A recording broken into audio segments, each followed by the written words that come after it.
Well folks, I never knew when I'd actually be able to say this, but Squad is officially releasing out of early access into a version 1 state. It's been nearly 5 years since I played this game in pre-alpha early access state before it was on Steam as an early backer of Squad very long ago. It's been a hell of a journey and a hell of a ride, and honestly I am just so impressed that they have finally reached this point. Since 2015, OWI has announced and produced many different games. They've done all kinds of crazy stuff, but they always came back, you know, they always gave that attention that Squad needed and gave it the kind of respect and desire that all of us wanted from that game to come into fruition. You know, I'm really impressed with the development team of this game and the publisher in general. Now you might be wondering, well, what's so special about V1 and what's going to be in it? And well folks, I have that here for you today. We're going to be looking at the new faction, the MEA, we're also going to be looking at Fallujah in depth, and we're also going to be discussing 100 player servers, which I've now had the benefit of testing quite extensively.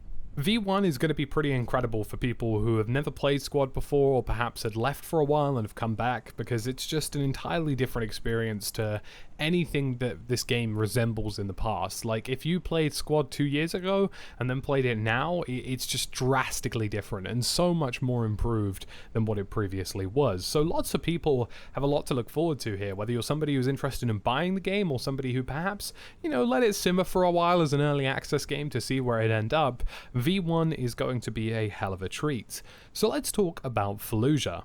Fallujah is a 2-to-1 scale replica of the actual city of Fallujah in Iraq. It features, you know, real in-depth detail, micro-terrain up the cahoots, all the kinds of details and terrain and cover you could possibly desire, brand new assets like destroyed buildings, new buildings, high-rise style buildings to some degree as well, and just honestly, it's utterly mental. Like, nothing compares to this map.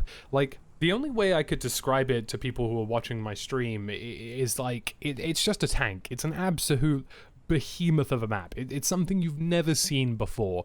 This level of complexity, detail, and just pure advancement in technology in Squad is something that hasn't been done today until V1. And it's really impressive. So for those of you who are unaware, this map has been in the progress for 3 years now, you know, in terms of designing the map, in terms of texturing it, in terms of putting assets in, new buildings, emplacements, everything. And also just in terms of optimizing it, because this is the largest and most complex map ever made in Squad. So you're probably going to have some questions about frame rate, and I will get to that too.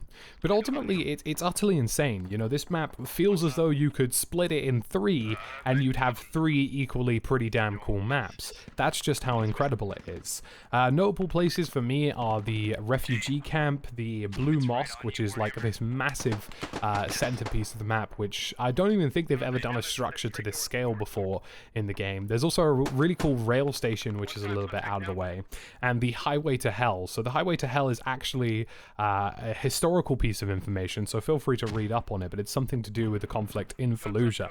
And it's utterly incredible, you know, going down the highway into Fallujah with all of these burnt out buildings and destroyed cars, just ready for the sort of mass impact that's about to happen when you hit the center of the place, is something that I haven't felt in terms of action, pacing, and, you know, just sheer enjoyment in Squad in quite some time. It's really impressive. So, this map is super impressive, it's detailed, it's graphically insane. It has a sandstorm and a night variant. We'll be interested to see how often those are utilized, or if they're going to be something that's put into rotation more frequently. And it has many layers, including AAS, RAAS, skirmishes, insurgency, and invasion.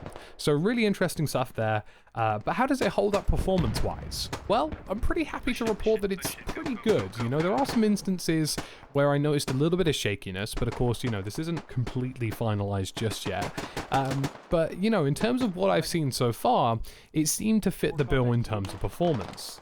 On 70 to 80 player servers, I traditionally get around 120 to 140 FPS, which I consider to be a strong baseline. On 100 player servers, I traditionally get around 100 to 110 FPS, due to the added 10 players of each faction, meaning that there's more stuff going on screen, more action equals lower frame rate, and ultimately in this actual layout in Fallujah, even when the map was pretty intense, I was still getting around 100 FPS, a little bit lower slow whilst I was streaming, but that's anticipated with any kind of streaming or recording content. So it really held up well. You know, I was incredibly impressed with the performance side of things. Of course, your results may vary depending on the PC that you're using, but the 100-player server performance on Fallujah was about the same as my 100-player server performance on every other map in the game. So ultimately, I feel like if this was a 70 or 80-player map, which I'm sure some servers will be running because not everybody wants to do 100, you'll notice similar performance numbers to what you have now. Now, there was a little bit of choppiness in places, and sometimes the odd frame rate dropped by about 10 to 15 FPS.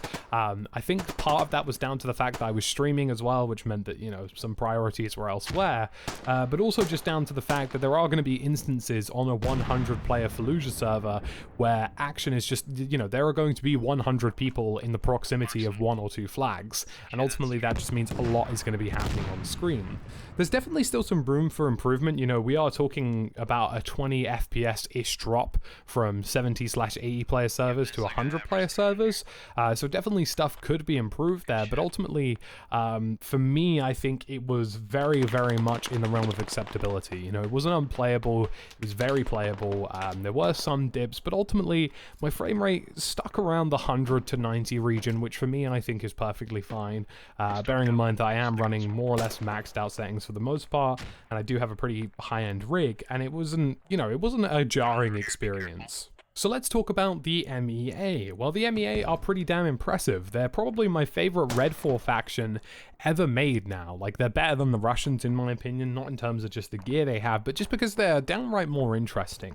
I think I've played the Russian faction so much now that I'm kind of just slightly bored of them, to be honest with you. And it's nice to have another Redfall faction which can actually reasonably fight back against the Americans and their optics, because everybody in the MEA has a decent optic for the most part, and they can fight back really well.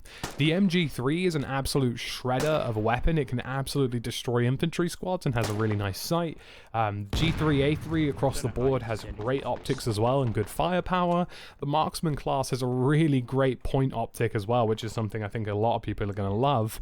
And ultimately, yeah, just a really, really great faction. Again, they are sort of a hybrid between something of a traditional militia faction and also something of a modern military. But that's the backstory to the MEA. I think if you were to liken the MEA to any current army at the moment, they'd probably be the equivalent of like the Iranian army. But ultimately, they're called the MEA because it's supposed to be like some sort of wild concoction between most Middle Eastern armies.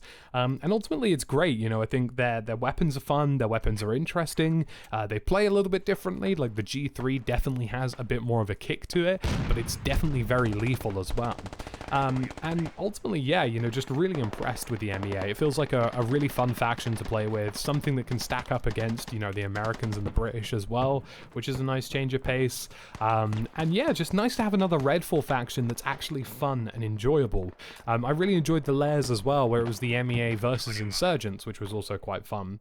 But I never felt like they were at a serious disadvantage or anything. They felt like quite an all-round decent powerhouse, which is kind of what we wanted in a Redfall faction. You know, these guys will likely replace most militia and insurgency layers in the future, just because they are a little bit more interesting in that sense, and they are a bit more fun to play with. So yeah, overall, really enjoyed the MEA, really impressed with, you know, just the loadouts they had, the guns they had, the gear they had. Everything felt really well balanced and everything felt like they were a good faction, and I'm excited to see what they do in the future with Redfall factions, because the MEA I think are a first step in just improving the overall architecture of the game in terms of Blue 4 versus Redfall. And finally, let's talk about 100-player servers. Ultimately, I'm just really impressed. You know, there is a little bit of a performance hit, but they have tried their best to mitigate that. Like, the FPS does drop a bit by about 10-ish or so, I'd say. Sometimes 20 in extreme circumstances, but that's going to be fine for, I'd say, most people. You need a relatively beefy rig to play this game anyway. But ultimately, you know, just really impressed. It changes the dynamic of the game. The extra 10 players per faction means more infantry in the field. It means more vehicle squads loadouts available at any given point, and it just means the intensity of the game is upped. And, you know, Fallujah is such a big map that you almost need 100 players, because otherwise it would just feel kind of empty and boring. And that was never the case whilst I played it. There was always some kind of intermittent action going on somewhere, and honestly, I think 100 players is definitely the future of this game.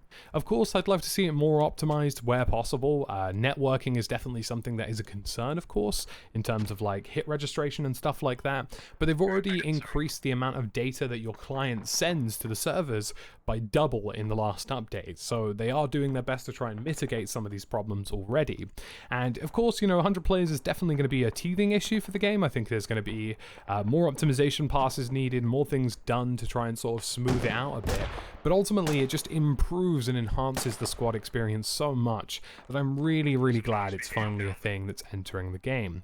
So folks, that's it for my summary of Fallujah 100 players and V1 in general. I'm really loving a squad right now. I hope you guys are too.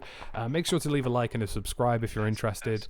And of course, feel free to catch me on my live streams Monday to Saturday at 6:30 PM UK time.